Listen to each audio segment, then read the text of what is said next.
Good morning बच्चों। पिछला जो वीडियो था आपका तुलसीदास का चल रहा है अभी, और तुलसीदास में अपने पहले 2-3 वीडियो बन चुके हैं। ये अगला वीडियो है, इसमें अपने छोड़ा था कि लक्ष्मण और परशुराम की भी संवाद हो रहा है। और उस संवाद में लक्ष्मण कह रहे हैं कि जो युद्ध में वीरता प्रदर्शित करता है वही वीर होता है, अपनी वीरता का बखान करता है वो वीर नहीं होता, वो क्या क्या कहलाता है, कायर कहलाता है। उसी से आगे हम आप पढ़ेंगे। तुम तो कालू हाँकु जनु लावा। कालू यानी काल को, मृत्यु को, हाँक यानी बुलाना, जनु यानी जैसे। उत्प्रेक्षा अलंकार है पे मनु जनु जहाँ आएंगे वहाँ उत्प्रेक्षा अलंकार होगा। लावा यानी लाना। बार बार मोहि लागी बुलावा। तो कौन कह रहा है? लक्ष्मण कह रहा है कि तुम तो बार बार काल को हाँक कर जैसे ला रहे हो, जैसे मेरे लिए मृत्यु को बुलाकर ला रहे हो। बार बार मोहि लागी बुलावा, मेरे लिए तुम बार बार क्या कर रहे हो? मृत्यु को ऐसे बुलाकर ला रहे हो। सुनत लखन के वचन कटोरा, परसु सुधारी धरेव कर घूरा। परसु बार बार आ रहा है, परसु यानी फरसा, कुलाड़ा, सुधारी यानी सीधा करना। जब लक्ष्मण के वचन किसने सुने? परशुराम ने सुने। तो उन्होंने कठोर वचन परशुराम ने सुने तो उन्होंने अपने फरसे को क्या कर लिया? सीधा कर लिया और धारण कर लिया। घोर यानी घोरा यानी भयंकर फरसे को उन्होंने क्या कर लिया? धारण कर लिया, मतलब मारने के लिए उठा लिया। अब जनि देऊ दोष मोहि लोगू। परशुराम जी कह रहे हैं इस लाइन में कि अब चाहे कोई मुझे क्या दे, लोग चाहे मुझे क्या दे, दोष ही क्यों न दे। कटुवादी बालकू वध जोगू। ये जो कड़वा बोलने वाला बालक है वह किसके योग्य है? वध करने के योग्य है। वध जोगू यानी वध करने योग्य। कटुवादी यानी कड़वा बोलने वाला। अब यहाँ पे परशुराम जी कह रहे हैं कि ये जो बालक है, कड़वा बोलने वाला बालक है, अब किसके योग्य है? वध करने योग्य है। अब चाहे कोई मुझे इसके मारने पर क्या दे? दोष ही दे। बाल विलोक की बहु में बाँचा, बचा यानी बचाना। विलोकी यानी देखकर, मैं इसको बालक समझकर बहुत देर से क्या कर रहा हूँ? बचा रहा हूँ, छोड़ रहा हूँ। अब यहू मरनिहार भा साँचा। साँचा यानी सच में, मरनिहार यानी मरने योग्य। अब ये जो लड़का है वास्तव में सच में क्या है? मरने योग्य है। अर्थात ये बार बार मेरे सामने बोल रहा है तो ये किसके योग्य है? मारने के योग्य है। कौशिक कहा क्षमु अपराधु। कौशिक यहाँ फिर आ रहा है भाई, विश्वामित्र के लिए है। क्षमु यानी क्षमा। अब यहाँ कौन बोल रहा है? विश्वामित्र बोल रहे हैं बीच बचाव करते हुए कि आप इसको क्या कर दो? क्षमा कर दो। बाल दोष गुण गुणही न दुसाधु। कह रहे हैं कि बालक के जो साधु लोग होते हैं, मुनि लोग होते हैं, तपस्वी होते हैं, वह बालक के गुण और दोष को ध्यान में नहीं रखते, बालक के गुण और दोष नहीं देखते। खर कुठार में अक्रूण को ही। परशुराम जी कह रहे हैं कि एक तो मेरा फरसा है वो क्या है? भयंकर है, और मैं करुणा से रहित हूँ और क्रोधी स्वभाव का हूँ। ये सारे मेरे क्या है? स्वाभाविक गुण हैं। आगे अपराध गुरुद्रोही।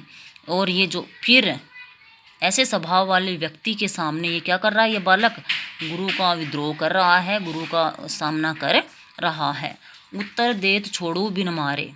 ये मुझे उत्तर देत छोड़ू बिन मारे। ये बार बार मुझे क्या कर रहा है? उत्तर दे रहा है, इसको मैं मारे बगैर नहीं छोड़ूं। केवल कौशिक सील तुम्हारे। हे विश्वामित्र, केवल आपके सील गुण के कारण, आपके सदाचार के कारण ही मैं इसको क्या कर रहा हूँ? छोड़ रहा हूँ।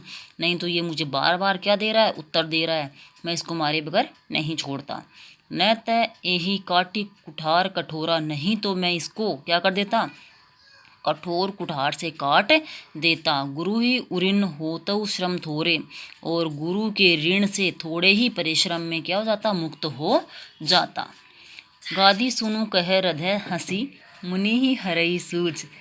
यहाँ गादी सुनो कौन किसके लिए है? विश्वामित्र के लिए है कि हे विश्वामित्र सुनो। विश्वामित्र ने जब उनकी बात सुनी तो वह मन में ही, हृदय में ही क्या करने लगे? हंसने लगे। मन में हंसने लगे और सोचने लगे कि मुनि को सब कुछ क्या दिखाई दे रहा है? हराई यानी हराई हरा दिखाई दे रहा है। जिस प्रकार से कहा जाता है कि सावन के अंधे को हरा हरा दिखता है, उस प्रकार से यहाँ क्या है? मुहावरे का प्रयोग है कि मुनि को सब कुछ हरा हरा दिखाई दे रहा है, अर्थात मुनि को खुद ही वीर, वो अपने आप को वीर समझ रहे हैं।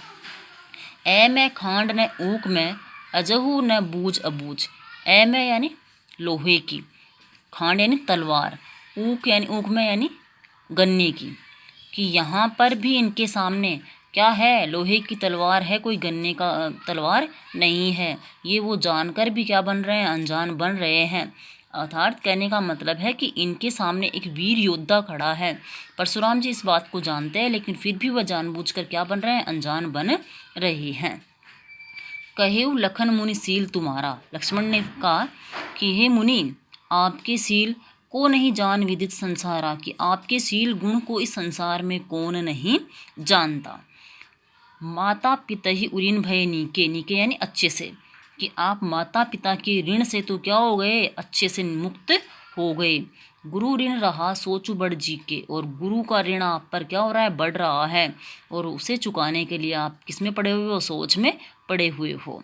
सो जनु हमरे माथे काटा, और उसे आप हमारे सिर पर निकालना चाहते हो, आप मेरे को मारकर उसे चुकाना चाहते हो। दिन चले गए ब्याज बढ़ बाढ़ा, दिन ज़्यादा बीत गए हैं और तो आपके गुरु के ऋण का क्या बढ़ गया है, ब्याज बढ़ गया है। अब आनिए व्यवहारिया बोली, अब आप किसी आनिए यानी व्यवहारिया यानी हिसाब करने वाले को, आनिए यानी बुलाना, कि आप किसी हिसाब करने वाले को बुला लीजिए। तुरंत देऊ मैं थैली खोली, मैं तुरंत थैली खोल कर आपका हिसाब कर दूंगा। सुनी कटु वचन कुठार सुधारा, जब लक्ष्मण के कठोर वचन सुने तो परशुराम ने अपने परसे को क्या कर लिया, सीधा कर लिया। हाय हाय सब सभा पुकारा, उस समय सारी सभा में हाहाकार मच गया। भृगुवर परशु दिखावई मोही, लक्ष्मण ने फिर कहा, विप्र विचारी बचऊ नरप दोही, विप्र यानी ब्राह्मण, विचारी यानी सोचना, बचऊ पचाना। भृगुवर फरसु दिखाओ मोही, लक्ष्मण कह रहे हैं कि हे मुनिवर, आप मुझे बार बार क्या दिखा रहे हो, फरसा दिखा रहे हो। मैं तो आपको क्या करके ब्राह्मण समझ कर क्या कर रहा हूँ, बचा रहा हूँ, नहीं तो आप राजाओं का विद्रोह करने वाले हो, राजाओं का नाश करने वाले हो। आपको क्या नहीं करता, मैं छोड़ता नहीं, केवल ब्राह्मण समझकर आपको क्या कर रहा हूँ, बचा रहा हूँ। मिले ने कबू सुभट रन गाड़े, आपको युद्ध में, सुभट यानी अच्छे, रन यानी युद्ध, गाड़े यानी अच्छे के लिए ही है, कि आपको युद्ध में कभी अच्छे योद्धा ही नहीं मिले। द्विज देवता घरी के बाडे, कि हे ब्राह्मण देवता, द्विज यानी ब्राह्मण, हे ब्राह्मण देवता, आपने अपनी वीरता घर पर ही दिखाई है। अनुचित कही सब लोग पुकारे, जब लक्ष्मण की बात सुनी लोगों ने तो सब लोग कहने लगे कि आप लक्ष्मण क्या बोल रहा है, अनुचित बोल रहा है, गलत बोल रहा है।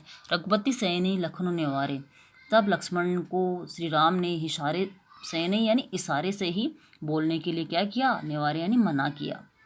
जब सारी सभा पुकारने लगी कि लक्ष्मण अनुचित बोल रहे हैं, गलत बोल रहे हैं, तो श्री राम ने लक्ष्मण को इशारे से ही बोलने के लिए मना किया। लखन उत्तर आहुति सरिस, सरिस यानी समान, भृगुवर कोप क्रसानु, कोप यानी क्रसानु यानी आग, कोप यानी क्रोध। लक्ष्मण के उत्तर किसके समान थे, आहुति के समान थे, और वह परशुराम के क्रोध रूपी अग्नि को क्या कर रहे थे, भड़का रहे थे, बढ़ा रहे थे। लक्ष्मण के उत्तर आहुति के समान थे, वह परशुराम के क्रोध रूपी अग्नि को क्या कर रहे थे, भड़का रहे थे।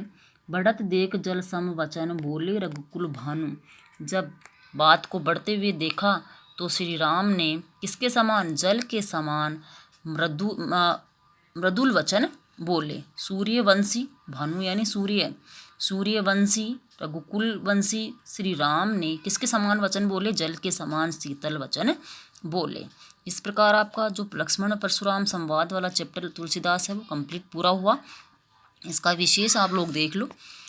सेंटेंस आपको खुद को बनाने हैं। पहला सेंटेंस आपको 9th क्लास में हर आप करते आए हो व्याख्या। इसकी भाषा सरल सरस प्रवाहमयी बोधगम्य है। दूसरा है आपकी इसकी भाषा है अवधी भाषा। आपके पाठ परिचय में ब्रज और अवधी दोनों भाषाएं दी हुई है, लेकिन इसमें आपकी होगी अवधी भाषा होगी। इसको ध्यान रखोगे आप, क्योंकि जो रामचरितमानस के बालकांड से इसे लिया गया है और रामचरितमानस अवधी भाषा में लिखा गया है। अगला टॉपिक है अनुप्रास, रूपक, उपमा, अलंकारों का प्रयोग इसमें किया गया है। दोहा चौपाई छंद का प्रयोग है।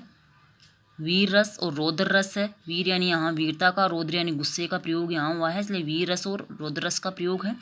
ओज गुण है, गेय शैली है, और संवाद, संवाद वही बातचीत वाली शैली है। कोई विशेष आप इसमें जैसे जैसे आपकी व्याख्या आएगी उसका कोई एक विशेष आपको बता देना है, मतलब विशेषता उसकी बतानी है। इस प्रकार आपका दूसरा चैप्टर पूरा हुआ। क्वेश्चन आंसर आपको खुद को करने हैं। जो क्वेश्चन आपको नहीं आए वो आप पूछ सकते हो। इसमें आपको 13वां क्वेश्चन आपको नहीं करना है, क्योंकि आप व्याख्या में इस क्वेश्चन को कर चुके हो। बाकी क्वेश्चंस आपको करने हैं। धन्यवाद।